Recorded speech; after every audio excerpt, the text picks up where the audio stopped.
Brothers and sisters, good evening. We've been looking at Samuel intermittently, I think. The last time was probably 4 weeks ago, perhaps. But just to reassess or refamiliarise ourselves with the area of the scripture that we are just considering. Turn back with me to 1 Samuel chapter 10. We're considering the man Saul, the king the people desired.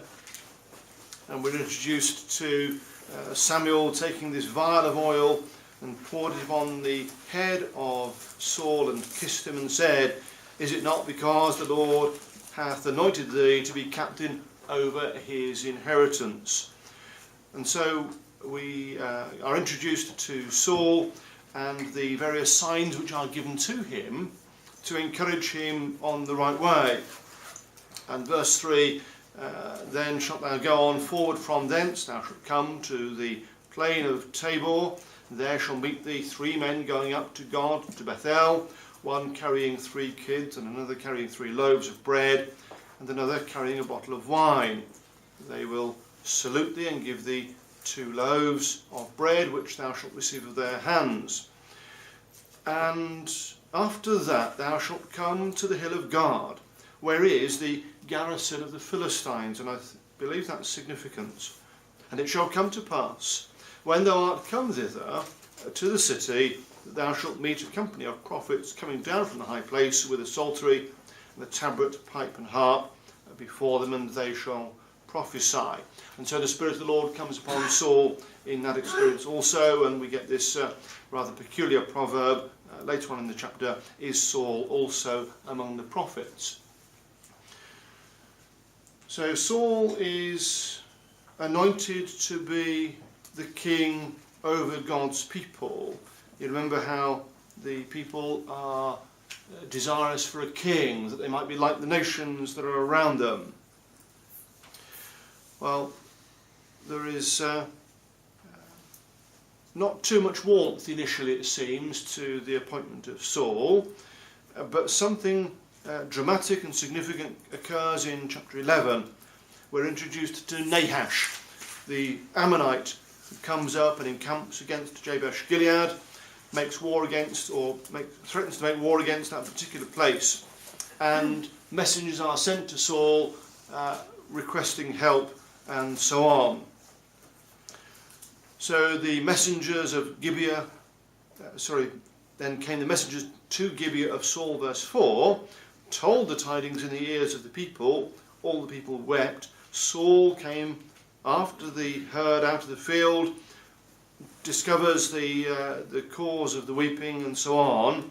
Verse 6, the Spirit of God came upon Saul when he heard these tidings. His anger was kindled greatly.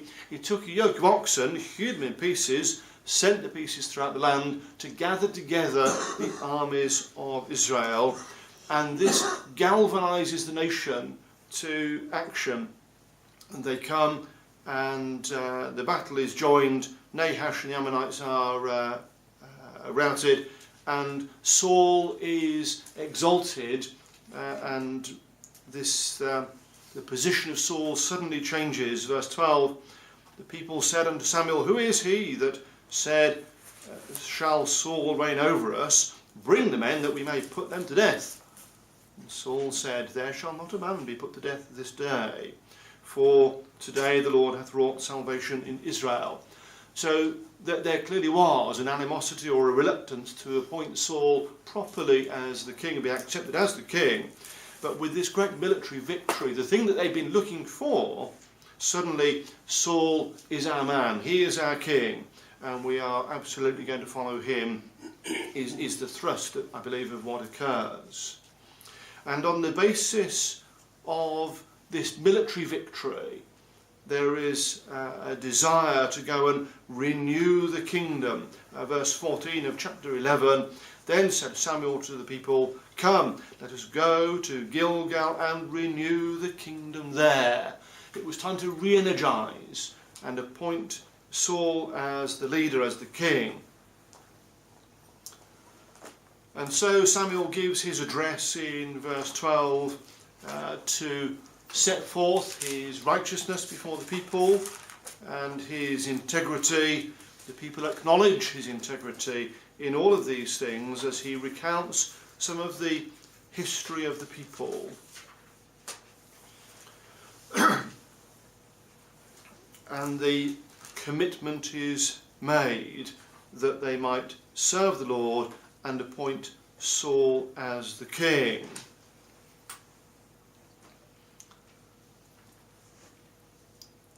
And so we are presented with chapter 13 and verse 1. Saul reigned 1 year, and when he had reigned 2 years over Israel, thus and so. How long did Saul reign? If you search the Samuel and Kings records, you will search in vain, it seems to me. Acts in chapter 13 gives us the answer as near as may be. Acts chapter 13. Because there's a problem with chapter 13 and verse 1.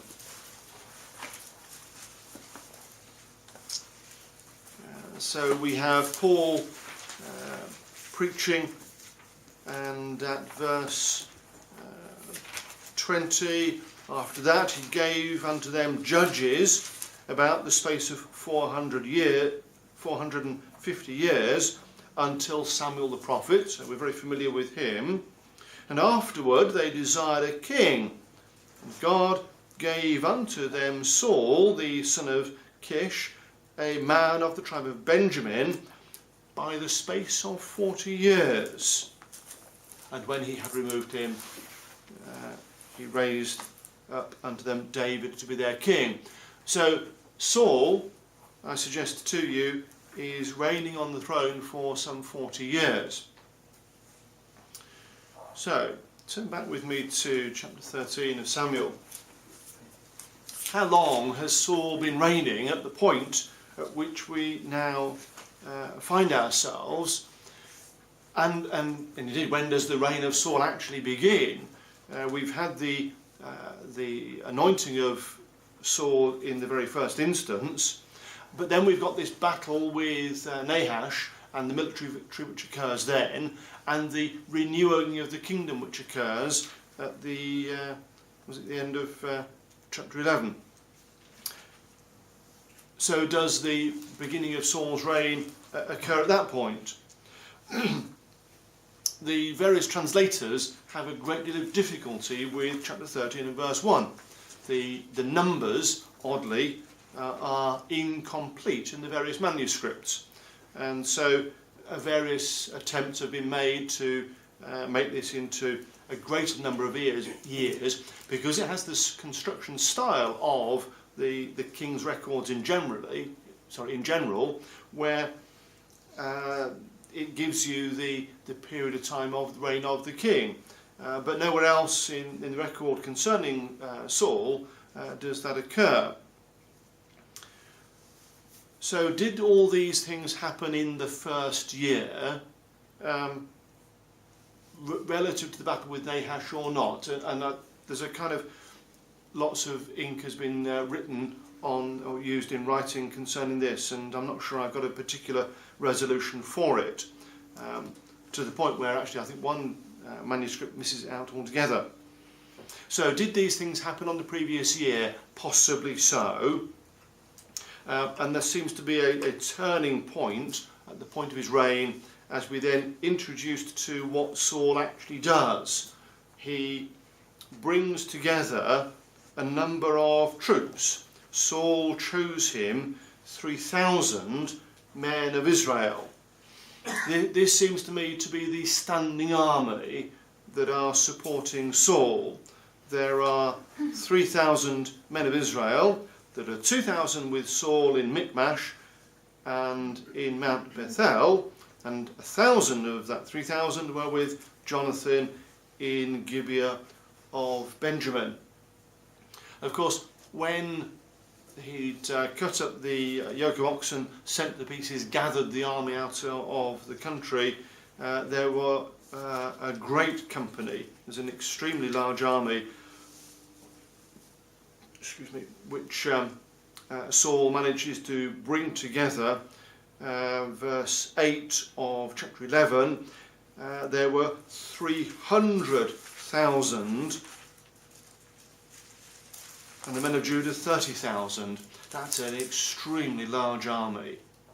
300,000 fighting men are brought together to conquer Nahash, and conquer him they do. But an extremely large army that's referred to there. And after these events, as the rest of the verse 2 goes on to say, the rest of the people he sent every man to his tent. So it seems to me we get the idea of this large army congregated, the battle is joined, Nahash is defeated, the kingdom is renewed, Saul is at the head of the nation, but there's a general dispersal, and Saul keeps to himself these 3,000, 2,000 with himself, and 1,000 with Jonathan. Now, how old was Jonathan is my next challenge. How old is Saul? Actually, we don't know, and it is rather curious. Reflect on the choosing of Saul, and he's introduced to us as somewhat diffident and shy. He's not willing to necessarily promote himself. He's of a poor family in Israel, and I suspect that we have the view that Saul is a relatively young man. But what occurs here in chapter 13 and verse 3 is Jonathan smote the garrison of the Philistines. Jonathan is the son of Saul. So he's got to be, surely, in his 20s, and Saul presumably is in his 30s, 40s. I don't know. We just do not know, it seems to me. But I think it's just thinking about the ages of the individuals and helps to fill out some of the context of what's going on. Now, verse 3, we are introduced to Jonathan, and we have the mention of the garrison. Now, we mentioned in passing the garrison that Saul had the excursion by back in chapter 10. So the garrison of the Philistines, verse 5 of chapter 10, was very particularly mentioned. I don't think, again, there's any accident in that. The Philistines are a strong people. They have an outpost, a garrison that's bang in the middle of the Judean hills, and it's well known and appreciated what is there. And Jonathan smote the garrison of the Philistines. By the way, it's a different event. Despite me mentally trying to join them together, I can't. Chapter 14 and verse 6. You remember Jonathan said to the young man that bare his armour, "Come, let us go over unto the garrison of these uncircumcised. It may be the Lord will work for us, for there is no restraint to the Lord to save by many or few." And we remember how he, with his armour bearer, looks for a sign. They go up, they slay these 20, I think it is, in this garrison. But the events are clearly different because of what follows. So we know as chapter 14 develops that Saul is not with them. Saul is not privy to the situation. They have to be different events. As I did try for a little while to try and piece them together, but it doesn't seem to work for me. So we have this introduction to Jonathan. He's clearly a very amiable character. He is the lead in this particular situation. A military strategist and something of great prowess. So Jonathan smote the garrison of the Philistines that was in Geba. The Philistines heard it, you bet they did. And Saul blew the trumpet throughout all the land, saying, let the Hebrews hear. And all Israel heard say that Saul, notice that, had smitten a garrison of the Philistines, and that Israel also was had an abomination with the Philistines, and the people were called together after Saul to Gilgal. So the Philistines undoubtedly heard it. We have a garrison installed in the Judean hills to keep control of their interests in the area. And Jonathan has gone and smitten this particular garrison outpost, and there's trouble brewing, isn't there? There is a declaration of war, effectively. Now again, the fact that Saul blows the trumpet here, there's a contrast, isn't there, between Saul blowing the trumpet and what had happened previously with the cutting of the oxen, sending them out through the land to gather the army. In whatever has happened in the interim, we have some degree of organisation and communication structure that's built up. The blowing of the trumpet, the signals are sent out, and the army is brought together by a much more structured way, I suggest. And so the trumpet is blown, let the Hebrews hear. Hebrews are those that had crossed over. And we'll see a little bit more of that in a moment. So the army is brought together. Saul, we notice, has smitten a garrison of the Philistines, but it was Jonathan which had accomplished the military victory in the first instance. But Saul is the king and recognised to be so. And so whatever disputes had been there in the past, Saul is now recognised as being the leader of the people. Now the mention of the particular locations of Michmash, Geba and the various others, when you look at the map, it does all seem to sort of flow together. It's very indistinct, and you find that Saul is in Michmash in verse 2, and yet later on the Philistines, verse 5, they gather themselves together and they pitch in Michmash. Just exactly how close the two armies are is impossible for me to work out, but there does seem to be a sort of a fluid movement over this area of the country. And so the Philistines indeed gathered themselves together, having lost their garrison outpost. War has to be engaged in, and they gathered together to fight with Israel 30,000 chariots and 6,000 horsemen, and people as the sand which is on the seashore in multitude. So never mind about the people, we can't count those. There's 30,000 chariots. Now again, the translators have and the commentators have some difficulty with this. The language of the original is actually, in fairness, quite unclear with regard to the 30,000 chariots. 30,000 chariots is even bigger than any of the armies that have ever tried to fight that is known of. More likely it is 3,000 chariots and 6,000 horsemen, and the language of the Hebrew allows both to occur. It's a rather indistinct translation, it seems.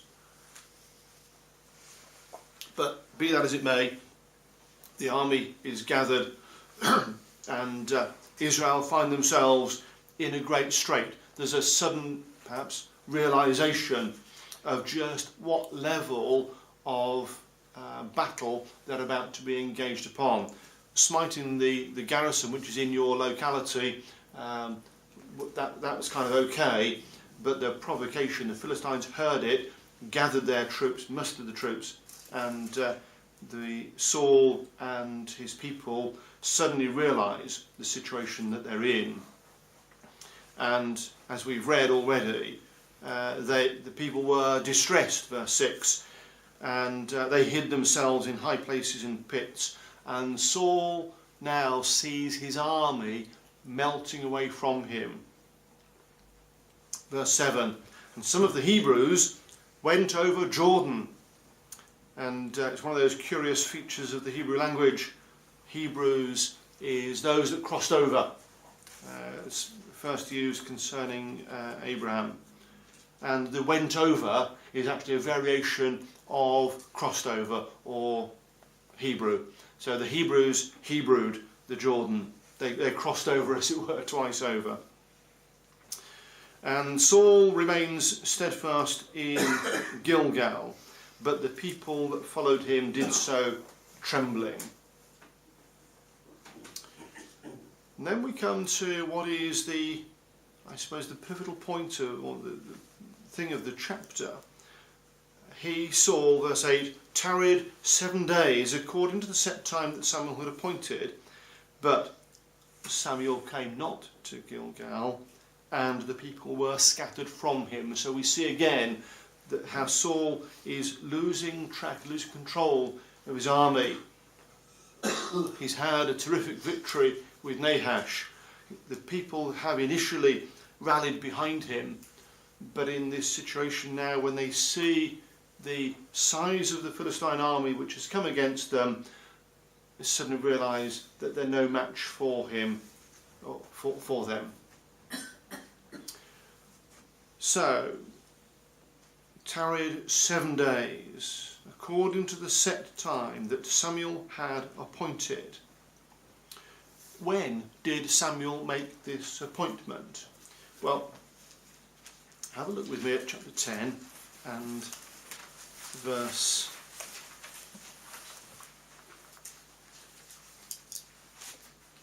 I want to say 7. 8. That's why I've said verse 7. Yes, because it starts at verse 7. Let it be, when these signs are come unto thee, that thou do as occasion serve thee, for God is with thee. And I think that's significant. Thou shalt go down before me to Gilgal, and behold, I will come down unto thee to offer burnt offerings and to sacrifice sacrifices of peace offerings. 7 days shalt thou tarry till I come to thee, and show thee what thou shalt do.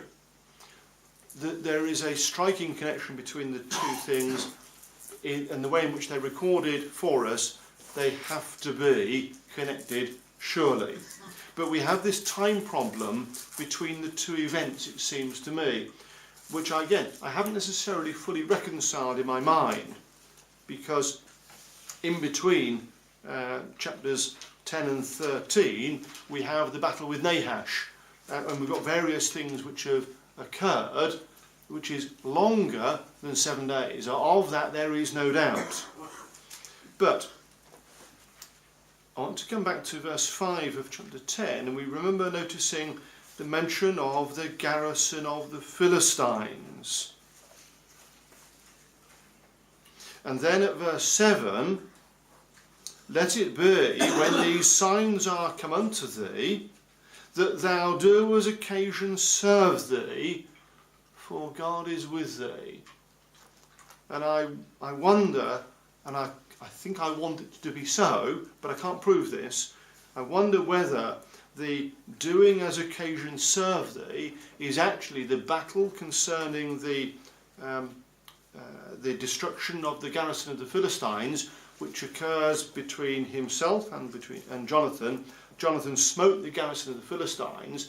That was to be, I believe, the beginning of this time period for the 7 days. So the smiting of the garrison of the Philistines, which occurs in verse 3, and the various events which then follow, allows relatively comfortably this idea of arriving at the 7 days, waiting for Samuel to appear. And in Saul's belief, Samuel isn't going to come. This is where his faith becomes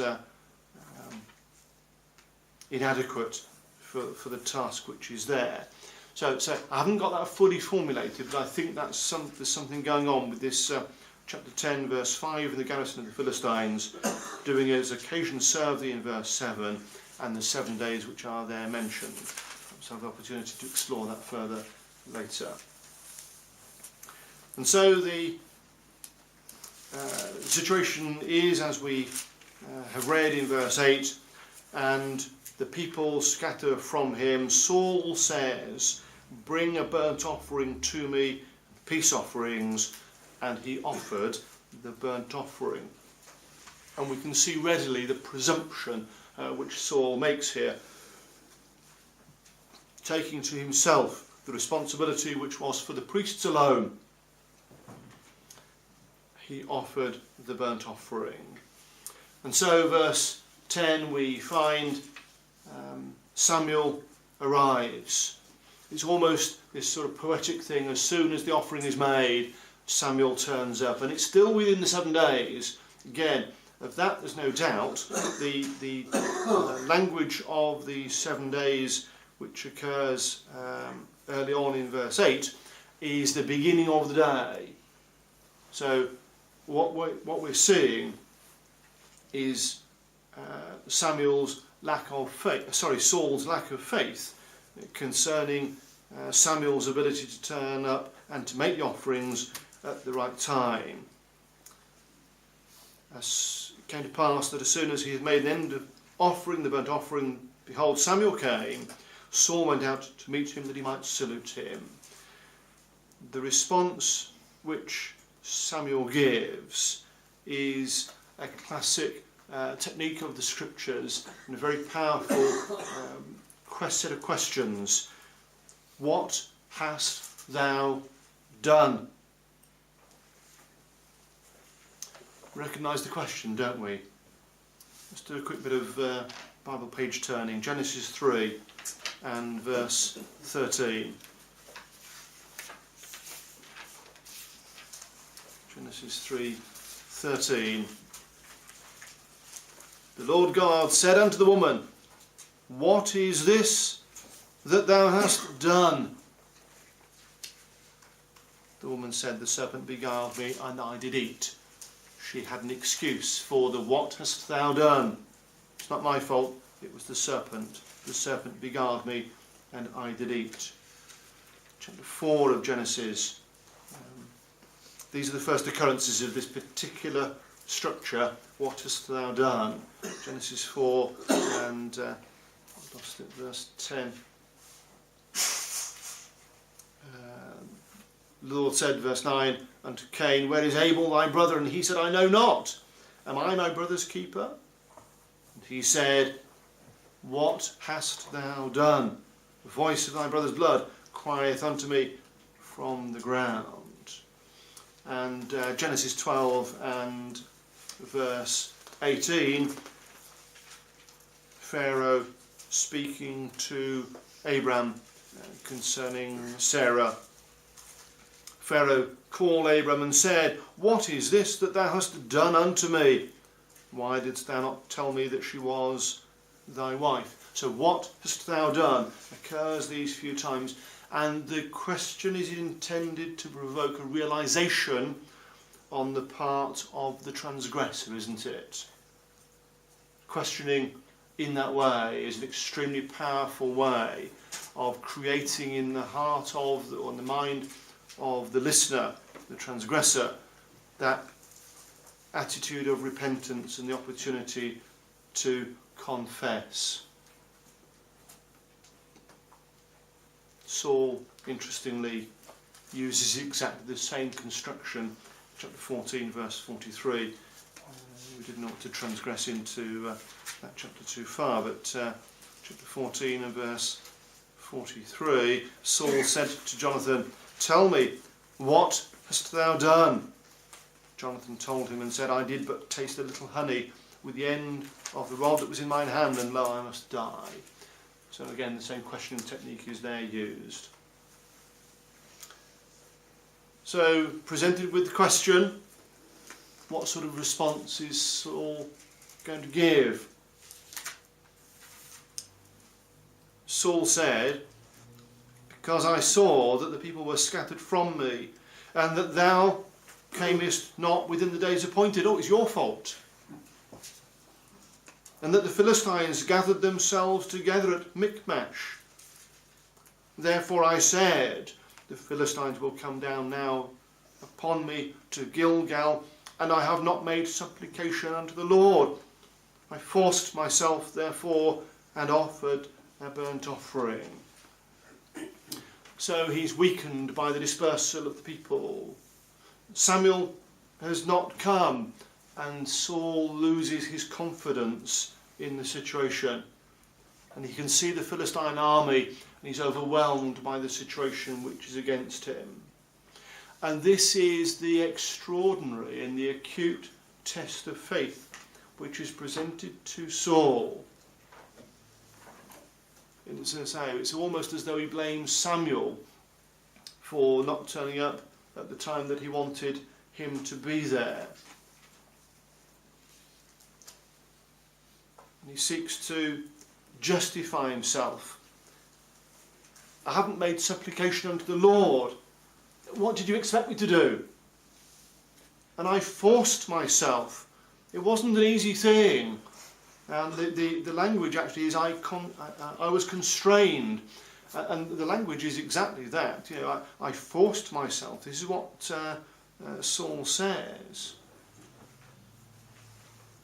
And it's a consideration of this that you realise that in the everyday events of our lives, extraordinary though Saul is as the king of Israel, nonetheless, the things which are presented to him, that test of obedience, is no different, really, for any of us. No, we're not necessarily fighting against the Philistines on the Judean hills, and we don't necessarily have the requirement to wait for the 7 days before an offering is made and so on. But we have commandments nonetheless, don't we? We have obligations in the calling of our God. And in the face of terrific challenge, the people are scattered. Samuel hasn't turned up. I haven't made an offering to God. I need to protect these people. I'm the king. You can imagine the dilemma that would be in Saul's mind. And yet, instead of his faith holding as strong as it needed to be, he weakened. He says, I saw the situation, I feared, and maybe this is harsh, I don't know. It's almost as though I didn't believe you would come. And again, I think that's a potentially powerful exhortation for us. I didn't believe that the Master would come today. But he's promised through the word that he will come. We don't have the 7 days, but we must be faithful in waiting for him. But it's these seemingly innocuous things, the tests which come to Saul in this place, and for us also, quite normal things that we are engaged upon. And verse 11 gives us a similar sort of construction. 15 verse 11 or verse 10. Then came the word of the Lord unto Samuel, saying, It repenteth me that I have set up Saul to be king, for he is turned back from following me, and hath not performed my commandments. And it grieved Samuel, and he cried unto the Lord all night. So it is this inability to keep the commandment which has lost Saul the kingdom. And as Samuel then goes on to say, For now would the Lord have established thy kingdom. But the acceptance into this kingdom was predicated on his obedience to the commandment given. Thy kingdom shall not continue. The Lord hath sought him a man after his own heart, and the Lord hath commanded him to be captain over his people, because thou hast not kept that which the Lord commanded thee. And so we begin to be introduced to the contrasts which are set out for us with Saul and with David. David, a man after God's own heart, and that reference is picked up again in Acts 13 that we briefly looked at earlier on. And so, verse 15, Samuel arose, gat him up from Gilgal unto Gibeah of Benjamin. Saul numbered the people that were present with him. Count these now, about 600 men. He started off with 300,000 in the very beginning. He had 3,000 with him, 2,000 were with himself, 1,000 with Jonathan.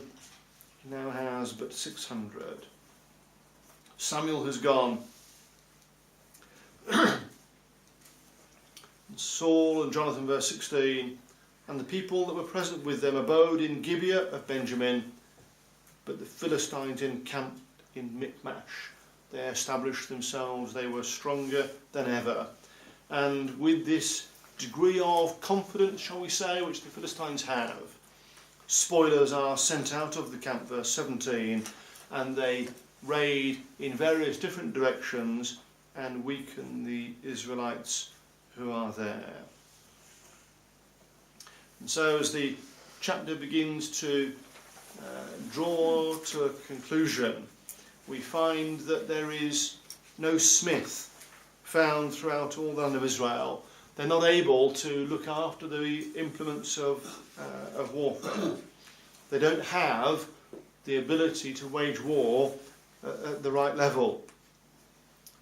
And the Philistines have a degree of oppression, lest the Hebrews, it goes on to say, make themselves swords or spears. But they can look after the agricultural implements only, which is indeed what they do. And of course, one of the methods of warfare in days gone by was to let your enemy grow the crops, go and invade and take the crops from them. And we know that that's what was happening with one of the earlier judges, with Samson. And so the garrison of the Philistines, verse 23, went out to the passage of Michmash, which leads then into the situation and the victory which then follows later on in chapter 14. So the heading which we had was concerning Saul's failure. He had a test of faith. He had his weaknesses, most certainly, and those weaknesses he acknowledged early on. Perhaps he was lifted up in pride with his initial victory over Nahash the Ammonite, perhaps so. But there was a test of his faith. He was given a very particular set of commands to observe. And Samuel is angry with Saul, and his kingship is effectively taken away. The exhortation that we can obtain from these things is to consider for our own lives the challenges which come against us, the tests of our faith and obedience, as we wait for the coming of the Son of Man.